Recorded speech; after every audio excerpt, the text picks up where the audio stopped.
Hey, okay, I'll get started.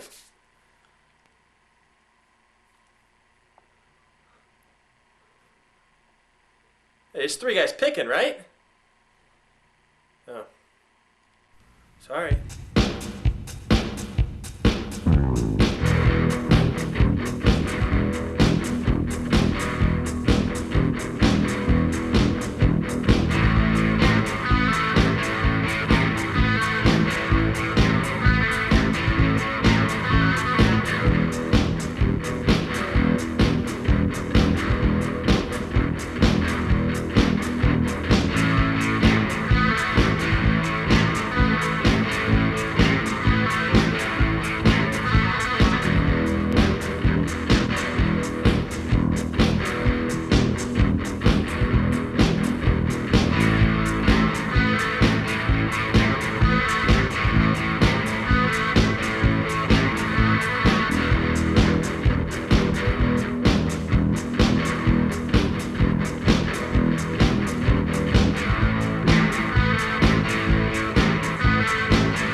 Chuckers, it's Groundhog Day! Get up and shake that hog out there! Yeah! Come here, Groundhog! Hello, and welcome to Three Guys Pickin' Groundhog Day special. We are here live in Woodstock, Illinois, and we will be perusing the sites that were in the movie Groundhog Day, starring Bill Murray, directed by Harold Ramis. As always, I'm Brodie. This is David. Nice to meet you. And we're going to get started in a bit, but one thing that's really cool is that a lot of people don't realize that this movie was made in Illinois, a mere an hour and a half drive from Chicago. So, you know, if you get a chance on a lazy Saturday or Sunday to drive out here, you can see the sites, you can see where they filmed the movie, and it's pretty fun. It's a cool feeling to actually walk into the square and be like, dude, that was in the movie, this was in the movie. Isn't that kind of cool? Yeah, that's a cool feeling, but I mean, that's all relative anyways, feeling. What the hell are you doing? At any rate, enjoy the tour.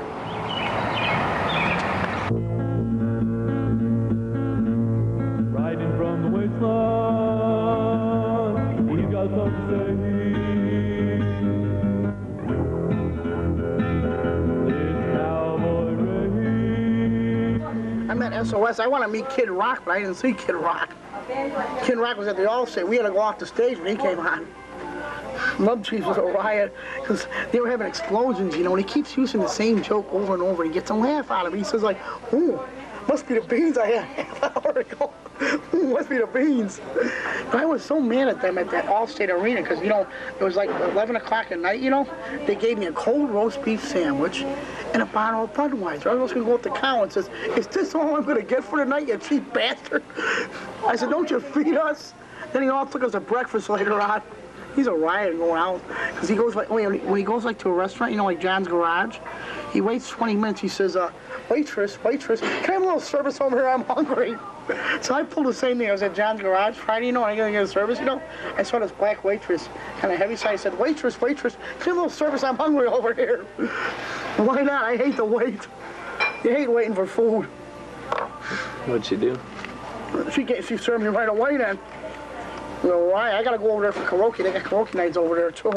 What's your favorite karaoke song? Elvis' Suspicious Minds were caught in the trap. And I can't walk out because I love you too much, baby. Hey girl, can't you see what you're doing to me when I see suspicion in your eyes? Good luck, Sean. Check ready. I was singing over at Ziggy's too, you know, but they put me on too much at Ziggy's. I get hoarse, I sing 10 numbers. My mom says the next day, you can't talk. I says, Mom, I'm at Ziggy's. I did 10 numbers over there. I do Honey, and I do Mac the Knife by Bobby Darin. He's a good actor, too. He died in 1973. You gotta learn how to breathe with your diaphragm. You're singing out of the top of your throat. Oh, I gotta find somebody. All right, so the first part of our tour, we are going to check out Tip Top Cafe, which was built specifically for this movie and then was closed about like 2 or 3 years later. It's now some other restaurant. But we'll go take a look at the pothole, huh? It's right over there.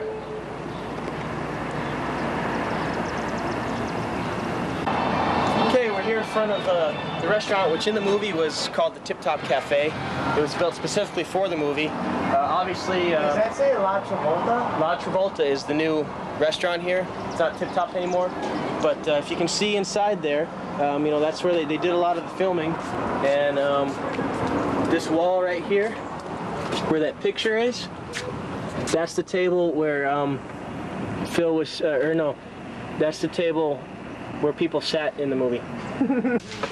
I like to see a man of advancing years throwing caution to the wind. It's inspiring in a way. And then right here by the window, that's the table that Phil was eating at. So that's kind of cool. And then the window after that is where Nancy Taylor was sitting.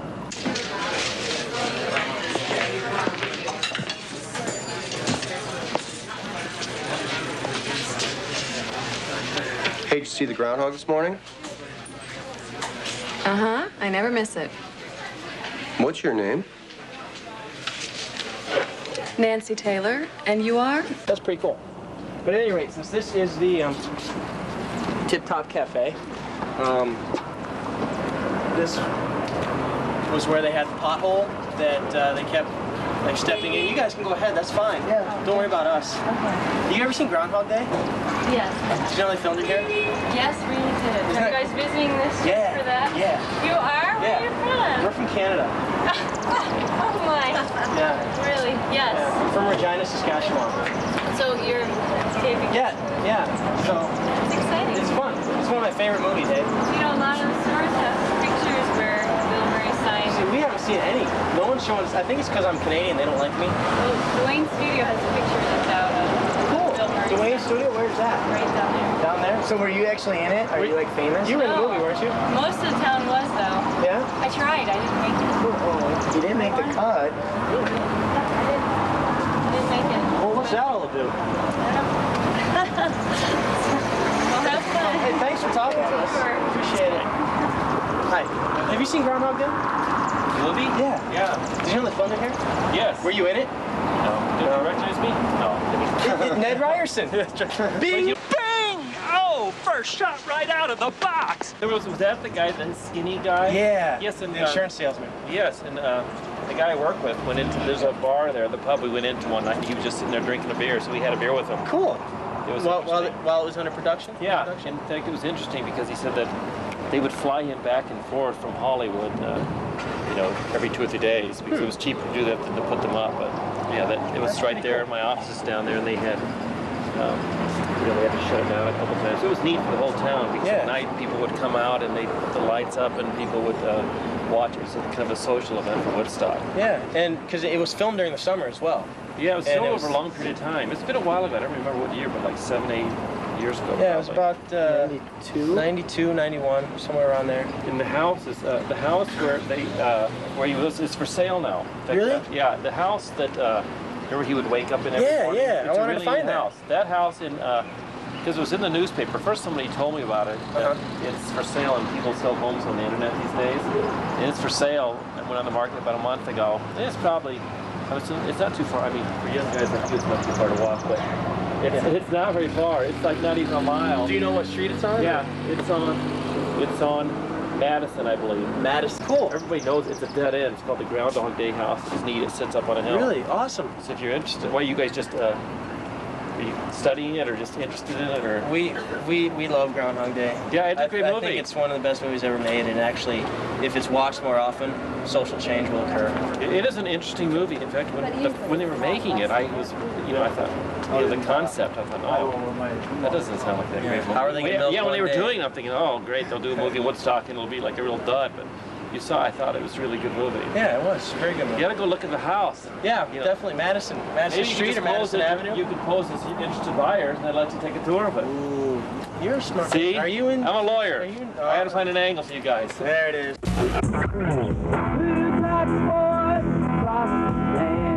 On the radio, he makes a stand. His body rubble were a fat Irish man. Dan McNeil, Dan McNeil, Dan McNeil. He's quick with his wit. He hates it for kids. The competition are on Twitter. most of the sports media scoffs and condescendingly looks down on you, like they'll catch a disease if you mention pro wrestling. They think you're a retard because they're the only ones that know it's fake. And there actually is a difference between being fake and scripted. These guys are tremendous athletes. How many NFL guys can break their neck and not only be back in the lineup, but finish out the game? What are your thoughts? I think they're good athletes. I think they're good actors and good athletes. I think it's a decent form of entertainment. My 10-year-old son is all over this wrestling craze. He's all things The Rock. It never really appealed to me. I think it's either in your blood or it isn't. I mean, I had buddies back in the 60s and early 70s who loved Dick the Bruiser, and later, I remember in the 80s, the Hulk Hogan craze that sort of swept the country, the Bushwhackers and all that stuff. It's never been me. I don't loathe it. I don't look at somebody as though they have a disease if they enjoy it, but it's just not for me. Do you have a favorite moment from the NFL this year so far? From the NFL? I won a lot of money at 3 o'clock on Sunday afternoon, so I doubled down on the Broncos Sunday night.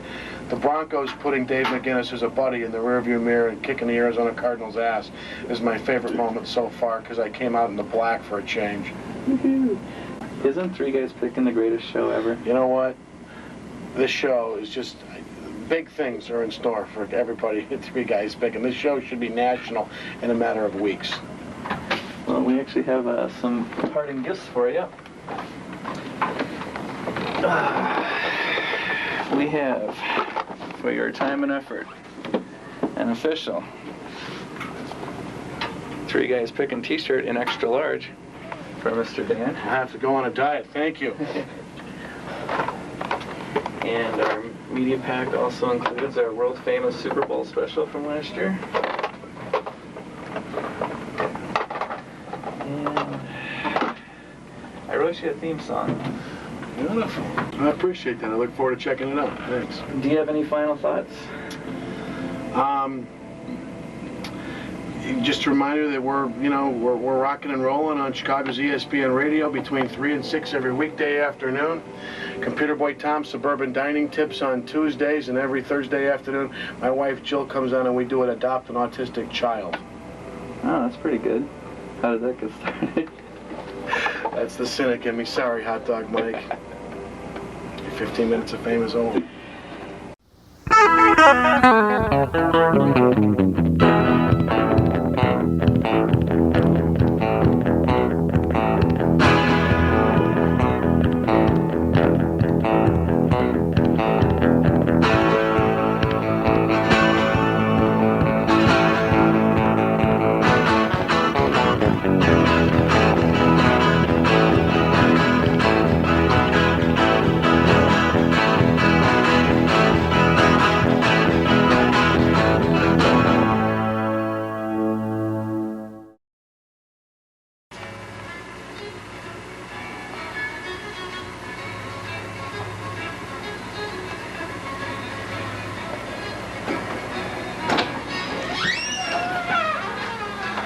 Hey, how's everybody doing?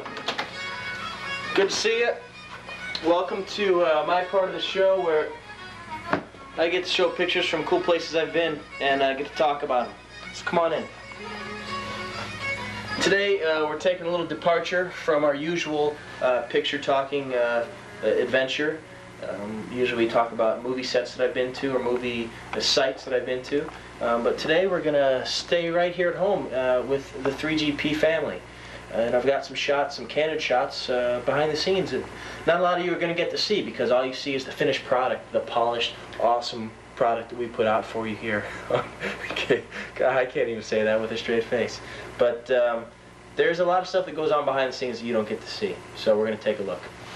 First picture up here is our Uber producer and our Uber extra, one of the best extra we've ever had. Sitting there hard at work, getting the shows down, getting everything down that we need to do, and getting it all on paper. And in all actuality right here, this is actually the actual couch that I actually sit on for this segment of the show. Can you believe that? Look, that's the couch. Isn't that cool? I mean, there's a picture of the couch that I'm actually sitting on. That's actually so awesome. But anyway, next shot is the technical part of the show. Getting the cameras ready, getting everything plugged in and lined up. It's very hard to do, and it takes a lot of time and precious work. Precious work. We love the guys that work the cameras. And again here, setting everything up. You see our monitor in the background. Our grips are moving around the cables, getting everything set up. And there's our extra, having her Diet Coke. Another shot of the set. This is what we look at when we're sitting on the couch. Something you don't get to see as a viewer of 3GP. And our last photo, again, there's Squeak, trying to do his best impression of Sean the Heartbreak Kid Michaels. But he mostly looks like a Teletubby, I think. But, you know, whatever. That's the pictures we have. Hope you enjoyed your little trip behind the scenes at 3GP, so you can kind of see, you know, what we go through. So, take care. We'll see you later, okay?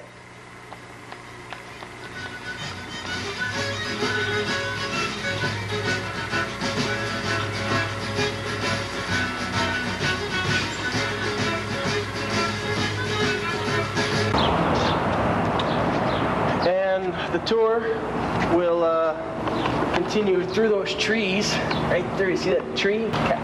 Yeah, that's the first scene that we ever saw Ned Ryerson. Bing! When he ran over and hugged Phil and everything like that. So we'll check out where we first saw Ned. Groundhog Day! Get up and shake that This hog out storefront there. right here, which is now some kind of coffee place. We can't really say the name because we don't want to endorse it. It's the evil Seattle Giant. Those guys, other than Nirvana. But this used to be just kind of an empty storefront, and in the movie, this was where... Courtney Love? Right. This was where... Dirty what? Who? Evil Seattle Giant? Fuck.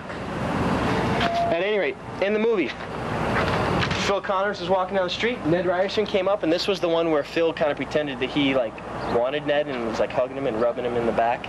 And this is where it happened.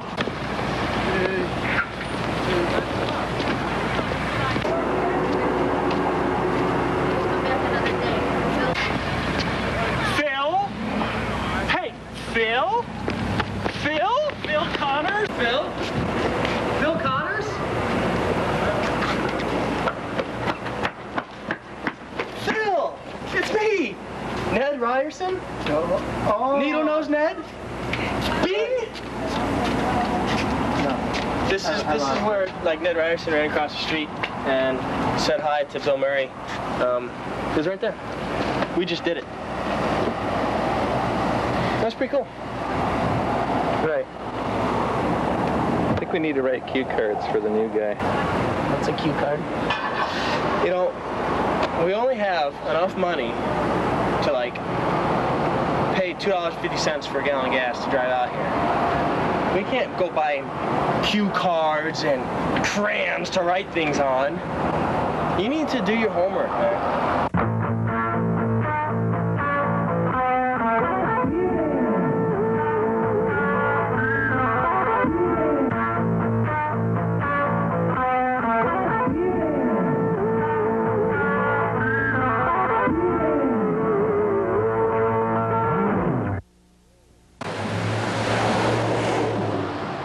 Some real world people.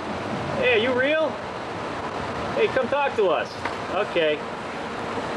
Yeah, right. I was sitting here in the truck about 10, 15 minutes ago, and there were some reserved spots over here with some orange things marking them. And these two new vans pulled up, and men got out, and some real people with lots of shopping bags with expensive stuff they went and bought with MTV money. And they had a few empty bottles from beer they put in their bags from driving. You know, everyone likes to drink and drive because it's legal to do that. Maybe for real people it's legal to do, but not for us, like people like us. We get pulled over. So anyway, and a few just went inside. They wouldn't talk to us. What a joke. Whoever watches that show is an idiot. Watch our show. It's for real people. How you doing there, boys and girls? Kyle Durden here today with today's Music Minute. Today's subject is the Loop, one of the most god-awful stations ever. I mean, what the fuck is wrong with these people? Pat Benatar? They're playing Pat Benatar? I mean, she was good when her first song came out, I Love Rock and Roll, but after that it was all downhill from there. I mean, who requests Pat Benatar? What's wrong with you people? And then this whole 10 in a row crap? Okay, 10 in a row means one after another, 10 songs in a row. When you interrupt the song, when you interrupt the playing to tell us that it's 10 in a row, it's not 10 in a row! Get it straight. Fuck! Well, that's it for this week's Music Minute. I'll see you next week. Tyler Durden here. Oh, hey, what's up? Welcome back. We got some very special guests in the studio here today. The rock group Tesla is here. You know, Love Song, Modern Day Cowboy, What You Give, Little Susie. Hey. What? We're in the middle of song here, dude. They're not coming. What do you mean they're not coming? They're not coming. What? Tesla is not coming. This is high-quality production. What the fuck? Why not? Well, Tesla's management said the show's content was lacking, the video for Heat was pretty bad, and the headbanging guy, they want to know what was with that. Judas Priest. Well, now what are we going to do for the next 28 minutes? I don't know. You better think of something. Fuck! Well, I guess we can't bring you Tesla, so we're gonna have to bring you the next best thing. That's me.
Sings way too fucking high, and if I can sing that high, we've got a stupid fucking show. You sing it.